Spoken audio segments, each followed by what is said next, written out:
Welcome to The Explainer. Today, we're jumping right into some really fascinating research from Dr. Sudhindra S.G. We're going to unpack one of the biggest topics in psychology, personality.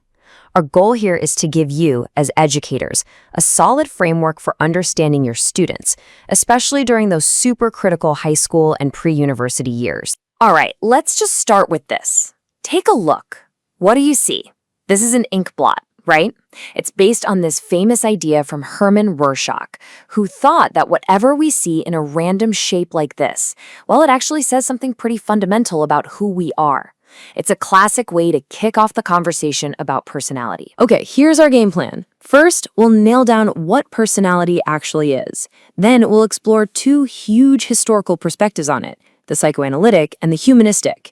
And finally, we'll pull out the key takeaways that you can actually use. So, first things first, what do we even mean when we say personality?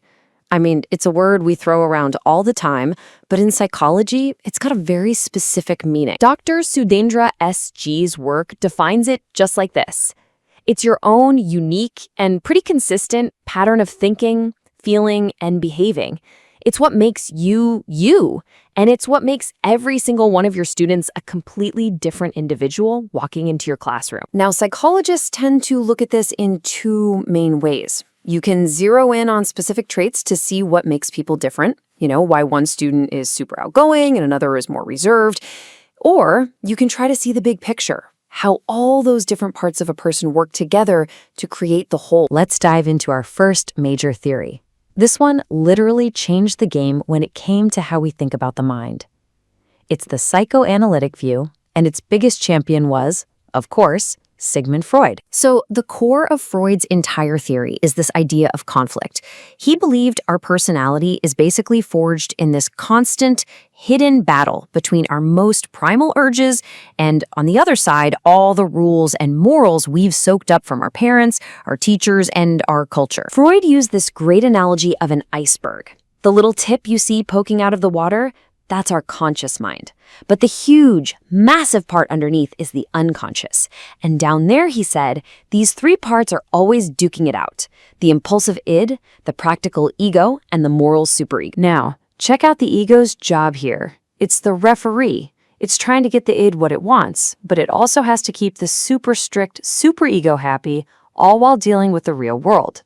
Just imagine how intense that job is for a teenager whose brain and social life are just exploding with change. It's got to be exhausting. So Freud believed all this internal fighting creates a ton of anxiety. And to keep from getting totally overwhelmed, the ego develops these unconscious little tricks to cope. We call them defense mechanisms. And the specific ones we tend to use actually become a big part of our personality. I guarantee you've seen these in your classroom. Denial, from a student who just can't accept they failed a test. Rationalization, that's the student with a new excuse every day for why their homework isn't done. And displacement, that's the kid who has a bad morning at home and then comes into your class and is suddenly disruptive. It's not just bad behavior.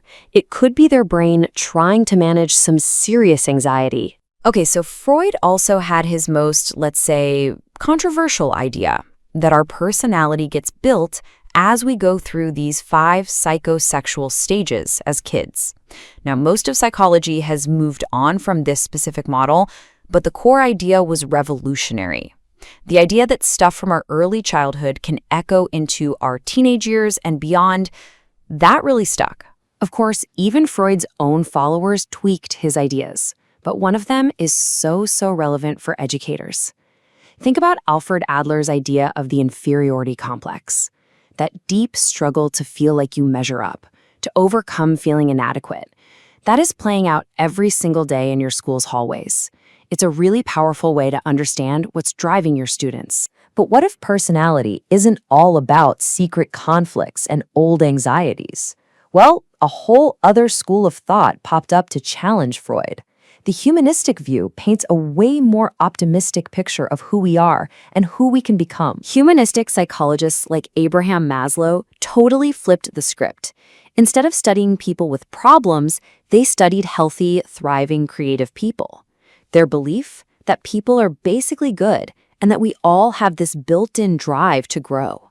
This perspective sees every student not as a bundle of problems, but as a work in progress, full of potential. Right at the top of Maslow's famous pyramid of needs are these two ultimate goals for personal growth. The first one is self-actualization. That's the drive to live up to our fullest, most unique potential.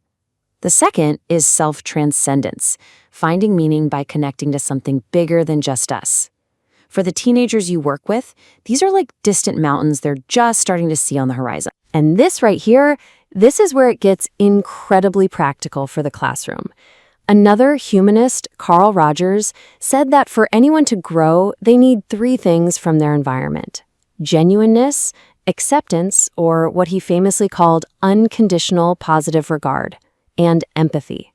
This is basically the recipe for creating a classroom where students can truly flourish. Rogers' whole point was that when you provide those three things, a person can build a healthy, positive self-concept. And that's the core of their personality.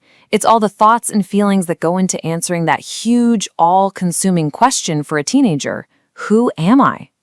Your classroom can be a place where that question is terrifying, or a place where it's an exciting adventure. So, okay, we've got these two really different maps of personality.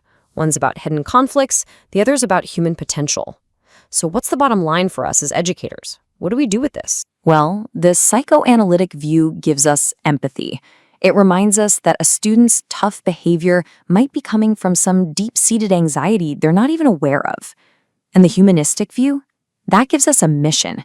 It tells us to see the potential in every single student and to actively build a classroom that helps them grow. Now, it's important to say that while both of these theories are huge and gave us a whole new language to talk about personality, they've always been criticized for being hard to prove scientifically.